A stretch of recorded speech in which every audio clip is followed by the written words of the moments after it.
Hi, I'm M. And my name is Bea. And this is Fangirls Anonymous. A quick warning, this podcast is not for kids. We get into some pretty explicit stuff. But if you're still with us and into that, welcome.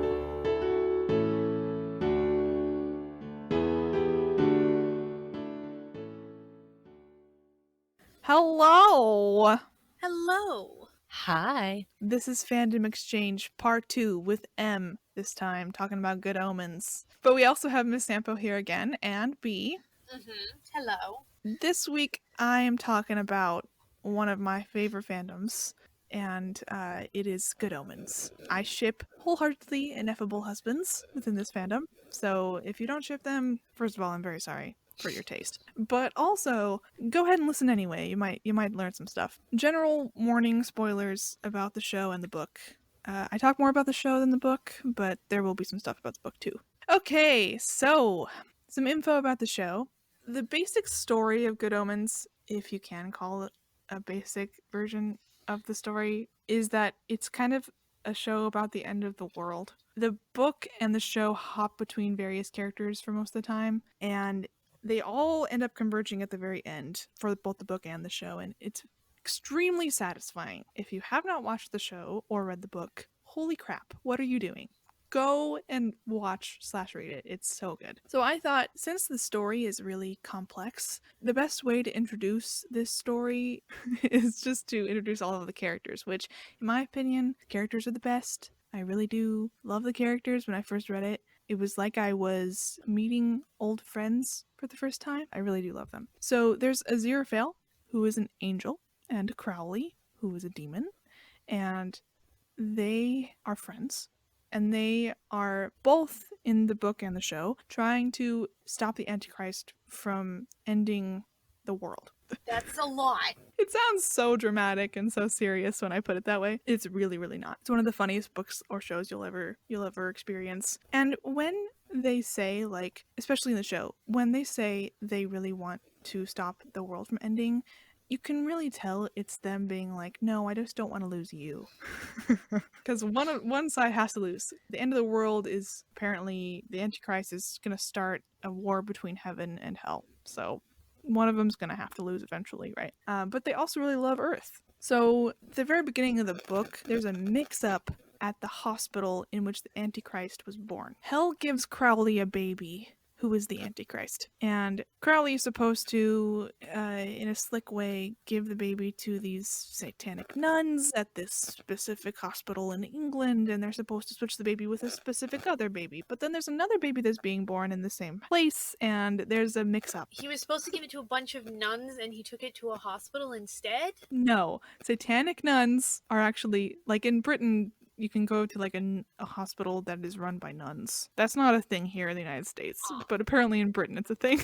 Okay. We don't have to get into the specifics. It's even a little bit complicated in the book, but they do a pretty good job at explaining it. So the kid that Crowley and Aziraphale think is the Antichrist, his name's Warlock, and he's not actually the Antichrist. It's Adam, who lives in England in a small little town with his friends Pepper, Wensleydale, and Brian. He is the Antichrist. So Adam is the Antichrist, Warlock is not, but his parents named him Warlock? Yeah, I don't... Did they hate him? Yes.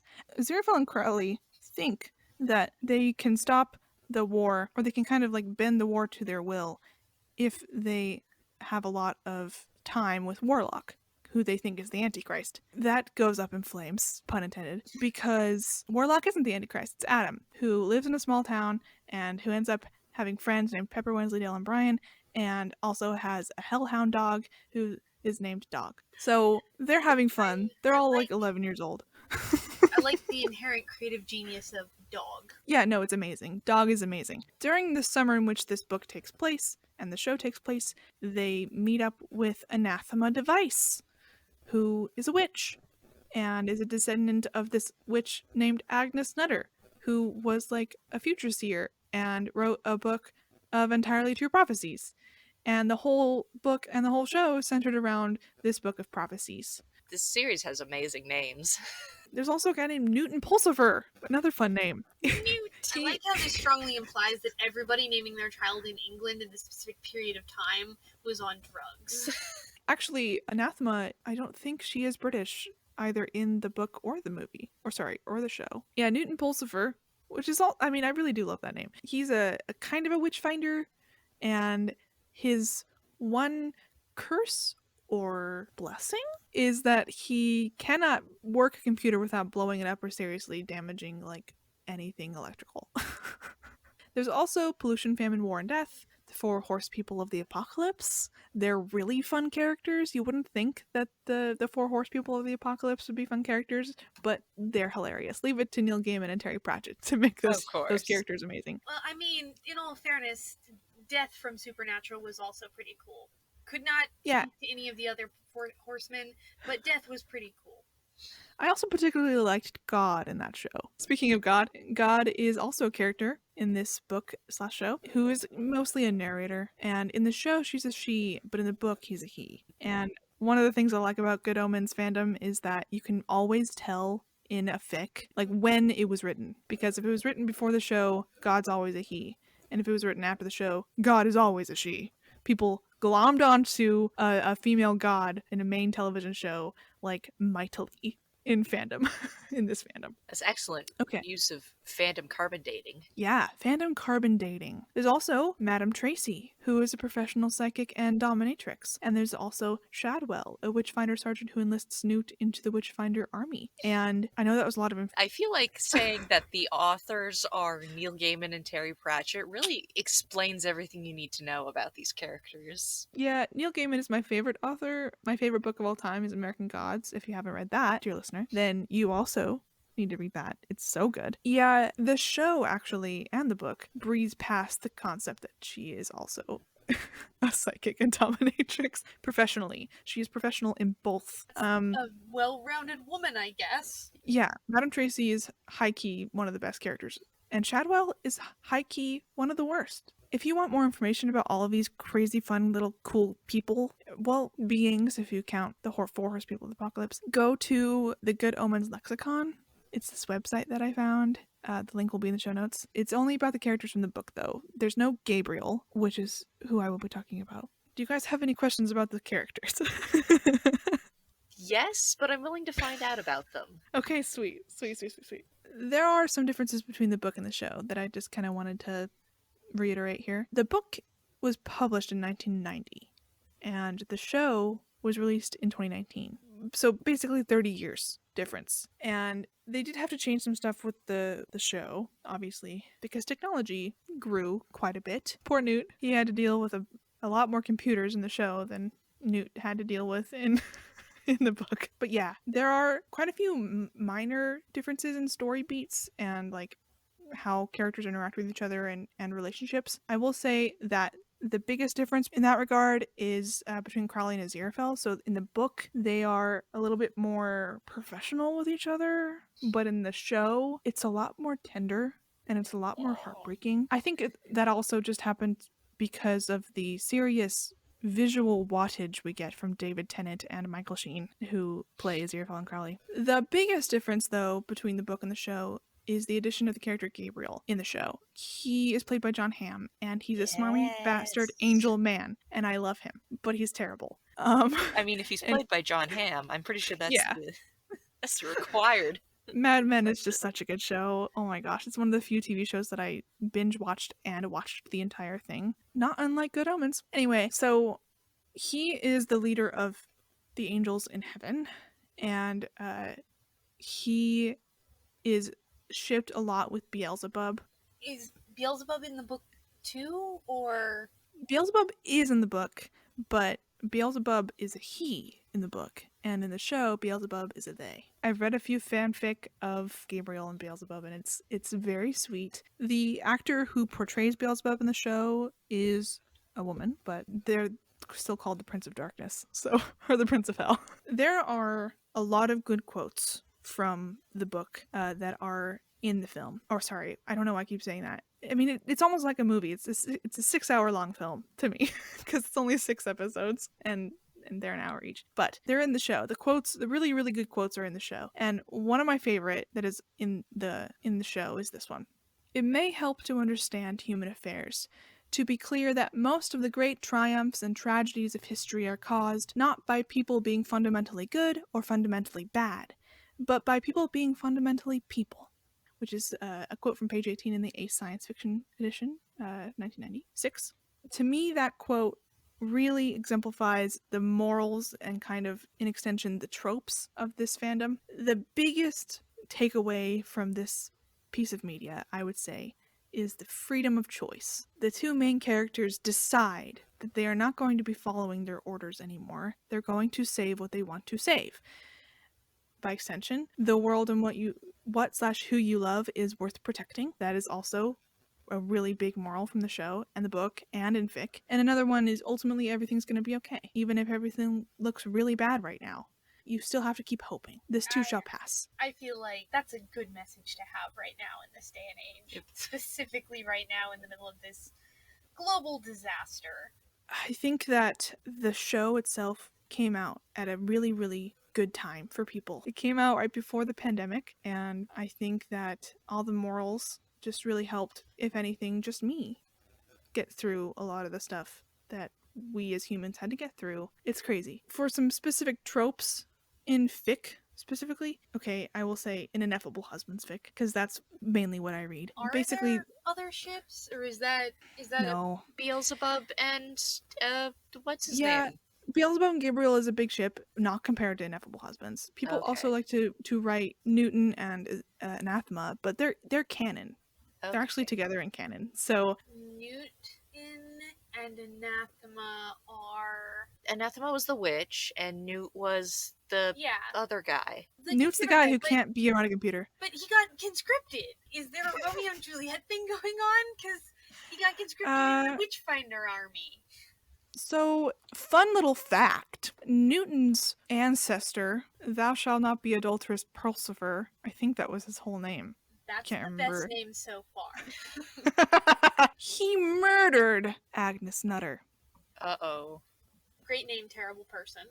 So it is kind of automatically a Romeo and Juliet kind of thing, but Newton is trying to find a job that doesn't have anything to do with computers. And the only job he's been able to find is working for Shadwell for a couple days by being a witch finder. And he's much better at it than Shadwell, I will say, because he finds Anathema right away. I love But then has sex with her during the apocalypse. So it's like, Needs must. And by the way, Agnes saw that coming. Anyway, some of the tropes in the fic that you read for ineffable husbands specifically is what happens right after they stop the apocalypse. Fun fact, the apocalypse is stopped. A lot of fic writers want to know how they're getting along. So it's a lot of canon continuance. A lot of Dinluke fic does that too. A lot of Styles or Steric fic does that. After all of the seasons of Teen Wolf, like, it's a thing that people do in a lot of fandoms, but I would say specifically it happens a lot in fandom or in the Good Omens fandom. There's also a lot of hurt comfort. Gee, I wonder why. A lot of hurt happens in the book, and now they're able to comfort each other, and it's good. It's so cathartic. So, I just kind of want to explain why it's called Ineffable Husbands. One of the main themes of the book is freedom of choice, like I said. So naturally, Aziraphale is going to question it in the novel. He kind of represents the person who is still trying to follow their weird cult rules, but has a friend who is like telling them why their weird cult rules are weird. There's a lot of discourse about that on Tumblr, by the way. But since he's a demon, wouldn't he also be in his own weird cult with his own weird cult rules? He's never been a good demon. Okay. He's a pretty bad demon. And he's just in a cooler cult, so. Yeah, but he's kind of the Regina George of demons. That's an amazing label. I found that on Tumblr. It's a pretty good description of him. He's like the Regina George of demons. He is always nice looking. He's never gross. He lives in a very austere place, unlike hell. I think it's really interesting to find the similarities between Aziraphale and Crowley in the way that, like, Crowley lives in a very austere, clean, modern apartment, and Aziraphale lives in a very shabby, full of things, kind of dirty, a little bit grubby place. And what I just described to you is the opposite for heaven and hell. So the grubbiness is hell, and the clean, shiny place is heaven. And they're just bad angel and bad demon, but they're great for humanity. They're more human than they are angel and demon. It's great. It's wonderful. You're kind of making me want like a hardcore role reversal with maybe them being a little bit too good at their jobs on the other side in a weird way, but that otherwise being the same people. Like, no, we're still stopping the apocalypse. We're just really good at our jobs. That would be interesting. But I will say that there is role reversal, like, fics. A lot of stuff of, like, what if instead of Crowley vaguely sauntering downwards as he's falling from being an angel, what if it was Aziraphale who fell and Crowley is still an angel? That stuff's fun. So at the beginning of the book, Crowley is trying to get Aziraphale to agree on trying to stop the apocalypse. And Aziraphale is not automatically agreeing with him. Aziraphale instead keeps bringing up the word ineffable when he is talking about God's plan. And God's plan is like when heaven and hell have that war and ruin Earth and all humans die. To them, it's a bad plan. They don't want it to happen. But Crowley kind of has to persuade Aziraphale in order to do it because Aziraphale is like doesn't want to question the cult that he's been in, right? Ineffable means unable to be described with words or inexpressible. So that's kind of where the ship name came from. They also use the word ineffable a lot more in the show comparatively to the book. But yeah, Aziraphale and Crowley would be really hard to portmanteau. So people were like, ineffable husbands. Or I guess ineffable spouses, because there's also quite a bit of ineffable wives stuff. So in my head, it's like ineffable husbands or ineffable spouses, that kind of thing. Okay, do you guys have any questions? How long would you say it would take for me to sit down and watch the entire series, and do I have time to do that before we get to Ret Corner? Well, it'll take about 6 hours. Well, so probably not then. Maybe don't right now. But I'll pencil it in for tomorrow. That's an appropriate thing to do on a Sunday. Yeah, it's so good. It's so good. It's on Amazon Prime, so I'm sorry if you don't want to support the terrible beast that is Amazon. But I'll just find a completely other legitimate way to have access to it. Don't worry. You do that, Misssampo. You do that for everybody. These are some fics that I would recommend. I would say, for the most popular, that specifically I have read. I did go into Ineffable Husbands and clicked top kudos for it.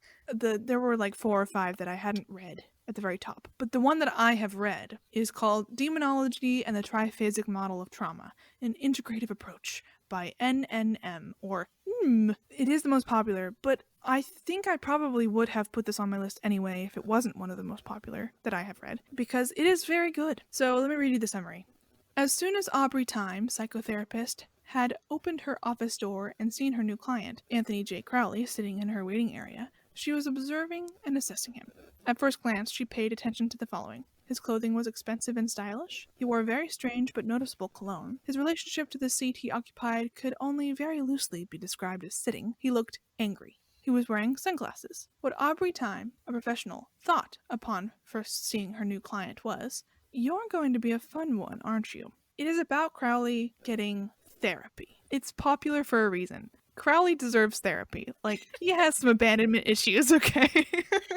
This is the best kind of wish fulfillment fic can provide, is someone just hunched over the keyboard going, I'm going to give this character so much therapy, healthy coping mechanisms. And it's also great because you're reading it and you are also developing your own healthy coping mechanisms because you're reading it, because the author did a really good job.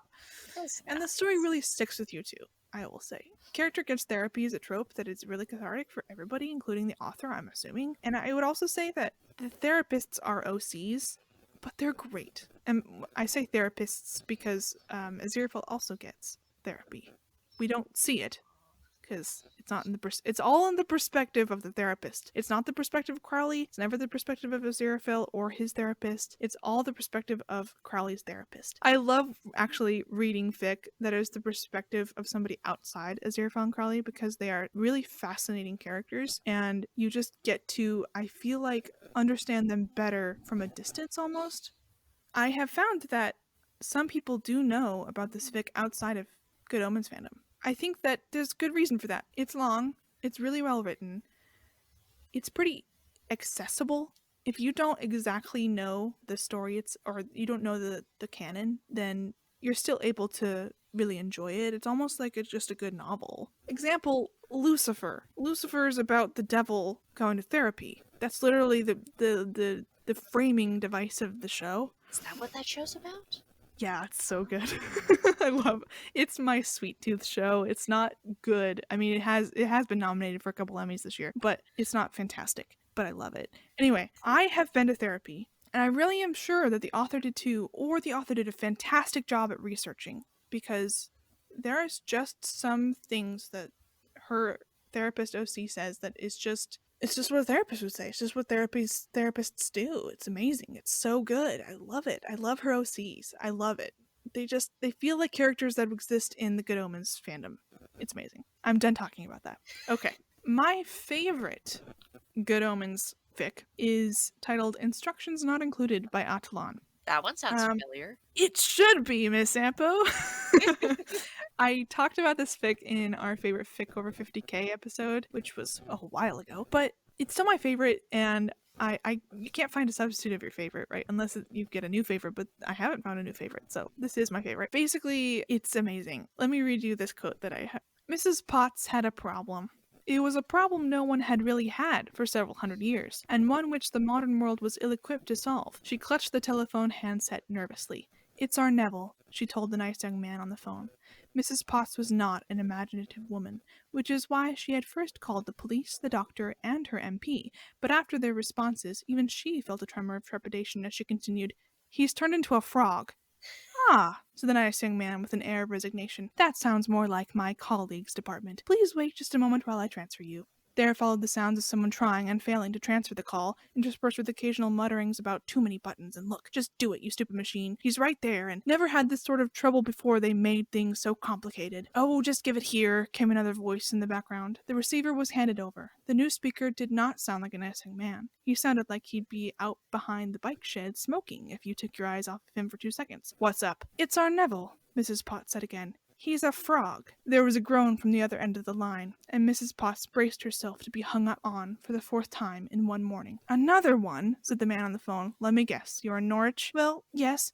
Bit of a frog problem Norwich has at the moment. We're looking into it. My colleague will get your details. We'll be in touch." Mrs. Potts heaved a sigh of relief. Finally, someone was going to do things properly. She glanced over at the large green frog sitting in Neville's favorite chair. It was wearing an expression of deep disgruntlement, but then that was normal both for frogs and for Neville. Oh my god! I love it so much. It's really, really so fucking funny. That's the very beginning of the fic, by the way. The use of names in that Mrs. Potts and then Neville as a frog, that is delicious. Everybody has to be a goddamn Harry Potter fan, don't they? This is my favorite goddamn fic, though.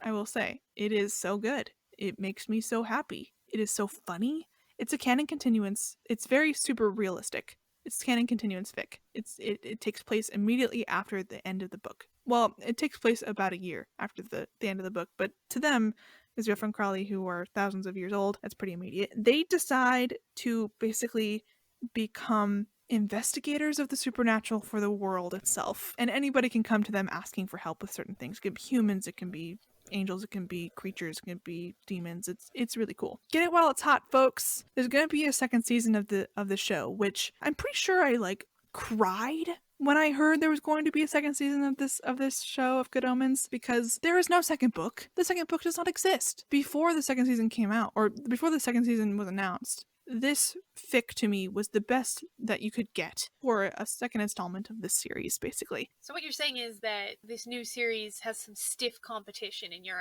eyes. Oh yeah! If it isn't as good as this fic, I'm gonna riot. Let me put it this way. The second season is gonna be coming out, and if you want to appreciate this fic without having any knowledge of what the second season actually is going to be, read it soon, because there's gonna be new stuff happening soon.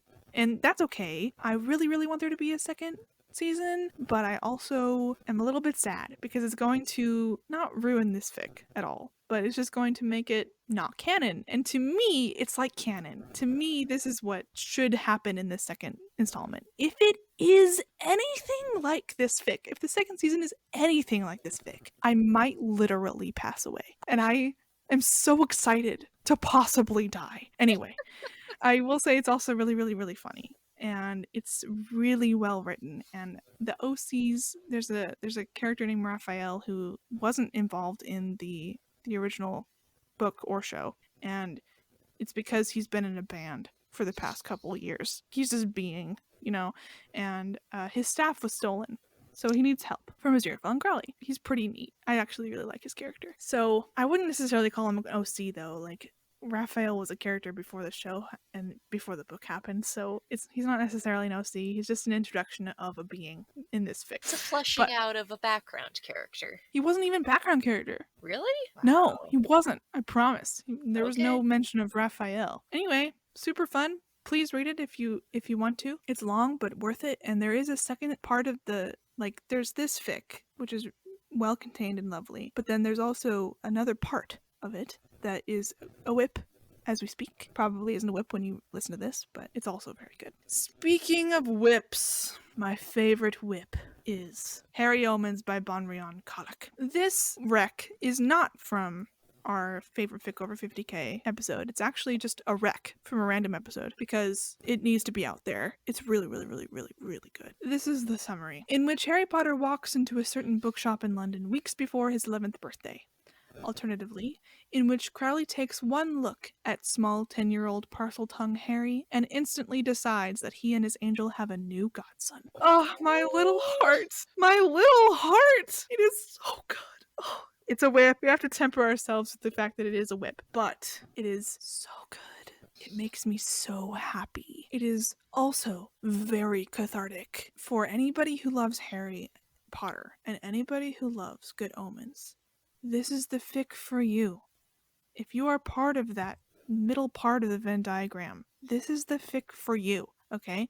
It is everything you think it is and everything you've always wanted. Harry finally has some really powerful adults in his corner, and it just makes all the difference for everybody in both worlds, because Harry interacts with other characters in Good Omens fandom canon besides just Aziraphale and Crowley. And Aziraphale and Crowley interact with all the characters from Harry Potter too. So, since they've sort of blended them, does that mean that Anathema is a witch in the Harry Potter sense of the word too? Good question. No. She's kind of considered kind of like a squib, but like not really. They do get into that a bit. They think, she's just a human with some mumbo jumbo and some ability. They don't want to even interact with her because what if there is not such a hard line between wizard and human? Oh. You know?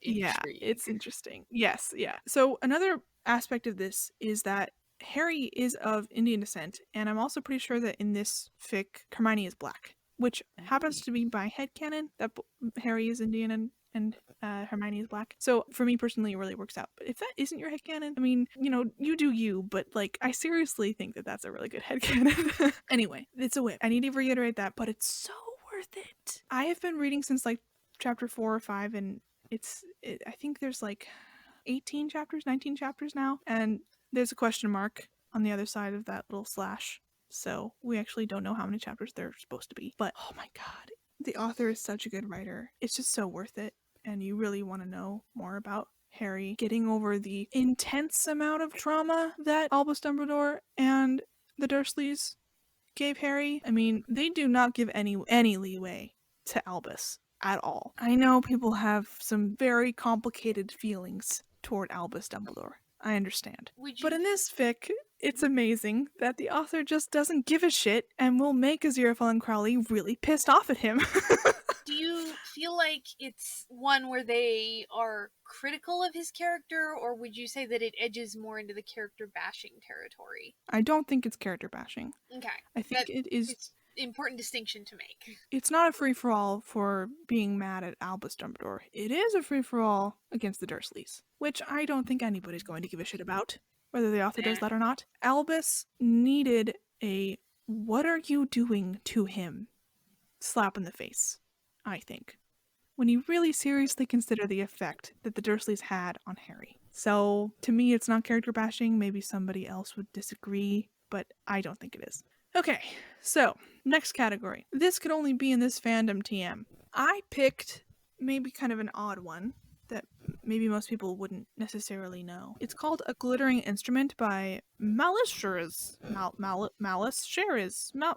I don't know. You'll see it in the show notes. So, the reason why I picked this fic for This Could Only Be in This Fandom TM category is because it started being definitely written and also released, the chapters started being released before the show came out, and there was a big fandom surrounding Ineffable Husbands before the show came out.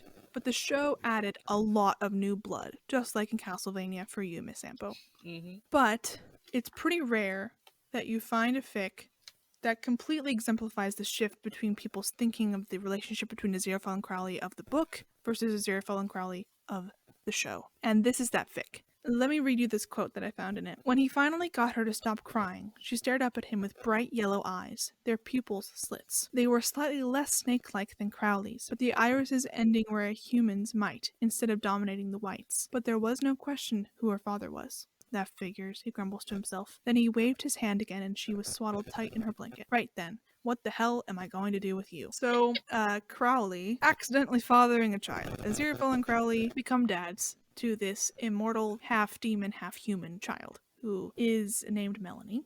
Anyway, the chapters started being released about 5 months before the show aired in 2019. And you kind of can tell, and you kind of also can't tell. If you read it now, you'd be like, yeah, this kind of tracks with what people write in the fandom today because of the show. But if you are wise to the fact that there is fic about this ship before the show came out, you can see kind of the differences a little bit of this fic compared to fic now because of the show and fic before. This is just an example, I think, a great example of, particularly in this fandom, differences between book Aziraphale Crowley and show Aziraphale Crowley. And I don't think that happens a lot in other fandom.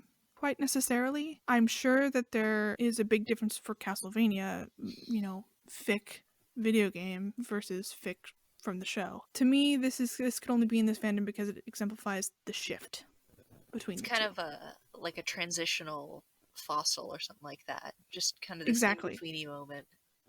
That's exactly. really interesting. I'm gonna have to give that a look once I'm up on the lore. Charles Darwin would have just fawned all over this fic. It's also a very good fic. It's very good Ineffable Husbands. Melanie is a really cool daughter and character, and her wife later on is also very cool. It's also really historical because Melanie is born in 1470s.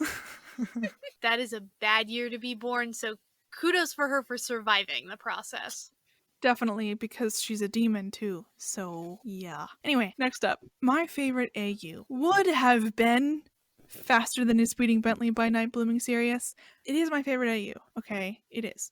But I did talk about it in our episode, Favorite Fic Over 50k, so I'm not going to talk about it more. If you want to listen to me muse about that, then go on over to that episode. I thought that I would showcase another AU that I also absolutely adore. It is shorter. It's called Only Love Can Bring the Rain by Soft October. Get ready for some tenderness, buckaroos. Summary. There were all of these little hopes and musings Crowley buried so deep in his heart it ached to bring them out into the light to catalog their faults and flaws, and each time Aziraphale sought him out or asked his opinion on some weighty matter that was hanging on him, or even just smiled, those little wishings grew bigger and bigger, pressing in on him until he felt as if he was being crushed. Princes do not fall in love with gardener boys, he told himself one night, staring into the shard of looking glass he kept on a shelf, hoping it would help, hoping that hearing it out loud would make him believe it, would help him put all these ridiculous notions behind him. It didn't work. Crowley and Aziraphale, the gardener's boy and the prince, meet as children and develop an unlikely friendship.